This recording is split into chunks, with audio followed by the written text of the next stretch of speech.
अस्सलामुअलैकुम जी, क्या हाल चाल है आप लोगों की। उम्मीद करती हूँ सब लोग ठीक ठाक होंगे। मैं बिल्कुल ठीक हूँ अल्हम्दुलिल्लाह से। ये ईद से 2 दिन पहले का व्लॉग है और जिस दिन मेरे मियाँ ने जाना होता है ना, उससे एक रात पहले मैं उन्हें कहती हूँ मुझे अच्छे से घुमा फिरा लाए, क्योंकि फिर वो 50 डेज़ बाद आते हैं तो फिर हम कहीं जाते हैं। तो मैं अपने लिए बाहर से ये रोल लेकर आई थी और मेरे मियाँ वैसे ही बाहर की चीज़ें बहुत कम खाते हैं, तो उन्होंने घर आके ये नान और अरवी खाई थी। ये नान से अरवी कौन खाता है?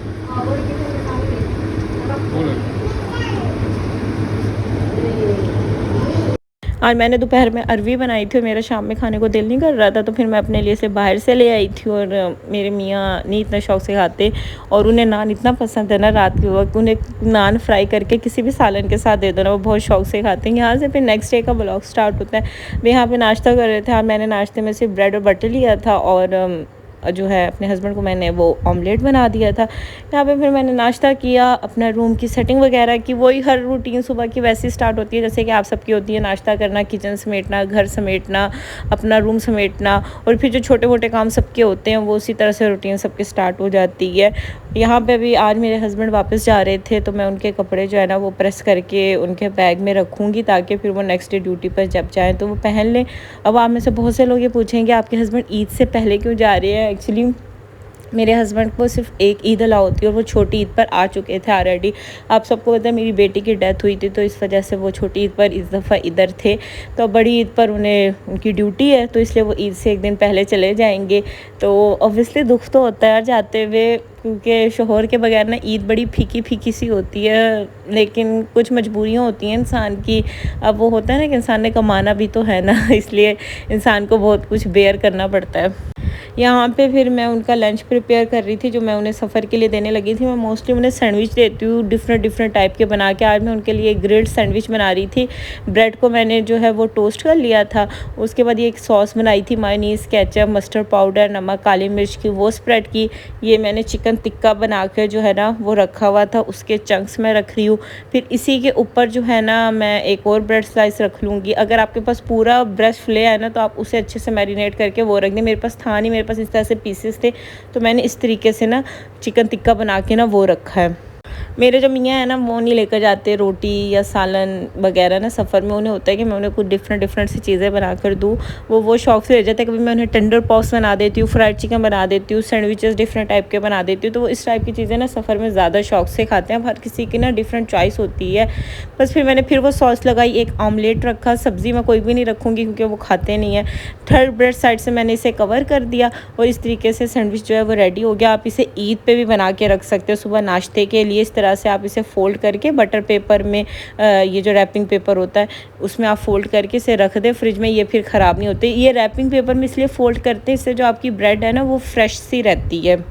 साथ में मैं उनको जो है वो फ्राइज़ बना दूँगी और ये उनका जो सैंडविच है ना वो रेडी हो जाएगा। वैसे तो जब वो जाते हैं तो मैं उन्हें 4-5 सैंडविच देती हूँ, लेकिन आज उनकी तबीयत ना डाउन थी, उन्हें फ़ीवर भी हो रहा था थोड़ा सा गर्मी की वजह से, तो इसलिए फिर मैंने उन्हें थोड़ा ही दिया क्योंकि वो इतना ज़्यादा खा नहीं सकेंगे। बस यहाँ पे फिर मैंने उनका सामान वगैरह पैक किया और फिर वो चले गए थे। उनके जाने के 2-3 घंटे बाद भी मैं कुछ सेट होती हूँ, वरना जब वो जाते हैं ना, अभी तक मेरी शादी को माशाल्लाह से 2 साल हो गए हैं, पर अभी तक मुझे इतना रोना आता है ना उनके जाने के बाद जो है। ऑब्वियसली यार दुख तो होता है, स्पेशली जब ईद से पहले कोई जा रहा हो ना तो और भी ज़्यादा दुख होता है। तो फिर मैंने कहा अपने आप को मसरूफ़ करने के लिए ना फिर मैं किचन में आ गई थी, क्योंकि कैबिनेट्स वगैरह सेट करनी थी। आपको पता है ईद करीब है, 1 दिन ही रह गया और उसके बाद ना अगर चीज़ें सही जगह पे ना मिले ना तो फिर बड़ा गुस्सा आता है खाना पकाते वक्त। तो फिर जो चीज़ें रिफ़िल करने वाली थी ना वो मैंने सारी कंटेनर्स में फ़िल कर दी। उसके बाद फिर मैंने जो है वो ठंडी कुल्फ़ी मंगवा कर खाई। और ये आज अरफा का रोज़ा था और आप सब बताइएगा किस किस ने रोज़े रखे। बस अल्लाह पाक हम सबके रोज़े को कबूल करे, आमीन आमीन। और यहाँ पे मैं सहरी कर रही थी और कुछ समझ ही नहीं आ रहा था कि सहरी में जो है वो क्या खाए, तो फिर ऑमलेट और पराठा और अचार जो है ना वो मैंने खा लिया था। यहाँ पे फिर मैंने सहरी की, नमाज अदा की और बस दुआ है कि अल्लाह पाक आपकी, मेरी, हम सबकी जो जायज़ ख्वाहिशात हो ना उनको कबूल फरमाए, आमीन। वैसे गर्मियों का रोज़ा है और अच्छा खासा लंबा 16 घंटे का रोज़ा था।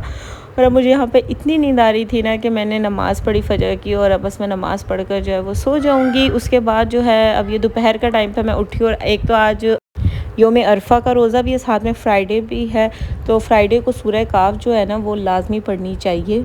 तो यहाँ पे जो है वो मैं सूरह काफ़ ही पढ़ रही थी और इतनी गर्मी है ना, वैसे अभी 1 वीक से मौसम इतना अच्छा था, लेकिन जैसे ईद आ रही है ना इतनी कोई शदीद गर्मी हो गई है ना। और आप ये सोचोगे मेरी फुप्पो कहाँ जा रही हैं, एक्चुअली फुप्पो जो है ना वो हैदराबाद जा रही हैं, क्योंकि मेरे जो हस्बैंड के ताया बुआ हैं यानी मेरी फुप्पो के जेठ, उनकी डेथ हो गई है अचानक से। आप सब लोग दुआ कर दीजिएगा कि अल्लाह पाक जो है मरहूम को जन्नतुल फिरदौस में जगह दे और उनके लवाकीन को जो है वो सब्र दे। आमीन आमीन। ज़िंदगी ऐसी है कि पता ही नहीं चलता कि कब क्या से क्या हो जाए। यहाँ पे मैं अपने लिए हेयर मास्क बना रही थी जो मैं बालों में लगाऊंगी। मेरे बाल ना आजकल बहुत ड्राई हो रहे हैं, इसे लगा के आपके बाल बहुत सॉफ्ट हो जाते हैं। मैंने इसमें 2 टेबलस्पून मायोनीज़ ली है, 1 टेबलस्पून कंडीशनर लिया है जो आप यूज़ करते हैं, और 1 टेबलस्पून एलोवेरा जेल, थोड़ा सा ऑलिव ऑयल डाला, और मैंने इसमें 1 विटामिन ई का कैप्सूल डाला था। सब मिक्स करके मैं 1 घंटे के लिए बालों पे लगा के छोड़ दूँगी। ये मैं हसनैन ऑर्गेनिक का नीम मास्क लगा रही थी, नीम एक्नी मास्क ना। अच्छा, ये मास्क जो है ना ये सिर्फ उन लोगों के लिए जिनको एक्नी है। अगर आपको एक्नी नहीं है फिर ये मास्क आप पे वर्क नहीं करेगा, क्योंकि सिर्फ एक्नी पे वर्क करता है। ये मैंने ऑनलाइन मंगवाया था और ये भी हसनैन ऑर्गेनिक का vitamin C smooth and brighter mask है। ये भी अच्छा, ये 8/10 है, यानी बहुत ज़्यादा आपको ब्राइटनिंग नहीं देता लेकिन आपकी स्किन को साफ़ कर देता है। और ये वाला मास्क जो एक्नी के लिए, यहाँ पे मैं बिल्कुल बहू लग रही थी।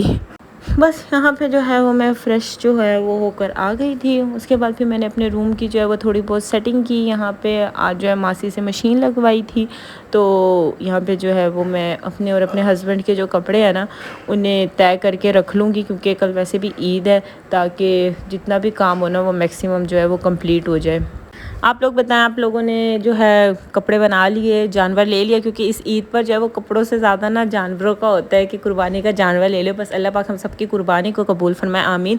यहाँ पे आज रोज़ा था तो मैं अभी रोज़े की तैयारी कर रही थी। सिर्फ पकोड़े बनाऊंगी, कोई बहुत फैंसी आइटम तो बनाने नहीं है। तो साथ में मेरी नंद का इधर मैसेज आ गया था कि ना बनाओ, मैं भेज रही हूँ अफ्तारी का सामान ना। मैंने कहा अब तो मैंने पकोड़े बना लिए हैं, अब तुम कुछ ज़्यादा चीज़ें ना भेजो क्योंकि बन चुके हो। वैसे भी इतनी गर्मी का रोज़ा है ना यार, कुछ दिल ही नहीं करता, बस आपका दिल करता आप ठंडा ठंडा ना शरबत या पानी पी लो।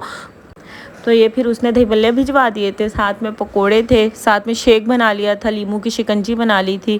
तो इस तरीके से रोज़े की चीज़ें हो गई थी, क्योंकि यार और कुछ खाने को दिल भी नहीं कर रहा था। क्योंकि सर्दी का रोज़ा हो ना तो फिर तो कुछ खाने को दिल करता है, लेकिन गर्मी में ना सिर्फ आपको ना प्यास ही प्यास लगती है। अच्छा, वैसे मुझे गर्मियों के रोज़े अच्छे लगते हैं, क्योंकि ना सुबह लस्सी और शाम में ठंडे ठंडे शरबत पीने में ना बड़ा मज़ा आता है। इस वक्त जो है ना मेरी एनर्जी इतनी डाउन हो गई है ना रोज़े के बाद, जो है बहुत डाउन ना। आपको मेरे वॉइस ओवर से भी लग रहा होगा, ऐसे बिल्कुल ही हुई है, ढह पड़ी हूँ मैं। वो कहता है ना सारे एकदम से ना बिल्कुल ही वो हो गया, बस डाउन सा ना।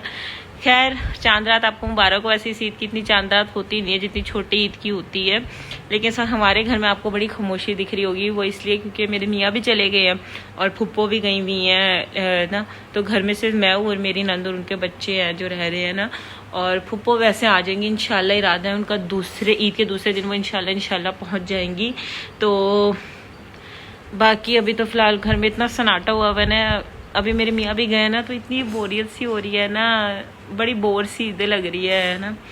लेकिन खैर कोई बात नहीं, सब चलता रहता है। आप लोग बताएं, आप लोगों की ईद कैसे गुजर रही है? ईद पे आप लोगों ने मीठा बनाया या नहीं बनाया? मैंने नहीं बनाया क्योंकि कोई खाने वाला भी नहीं था। फुप्पो भी नहीं है, फुप्पो भी चली गई। तो मैं आपको कही थी कि फुप्पो भी नहीं है, वो भी चली गई। तो मैंने कहा मीठा बना के क्या करना ना, फिर बना लेंगे जब वो आएंगी।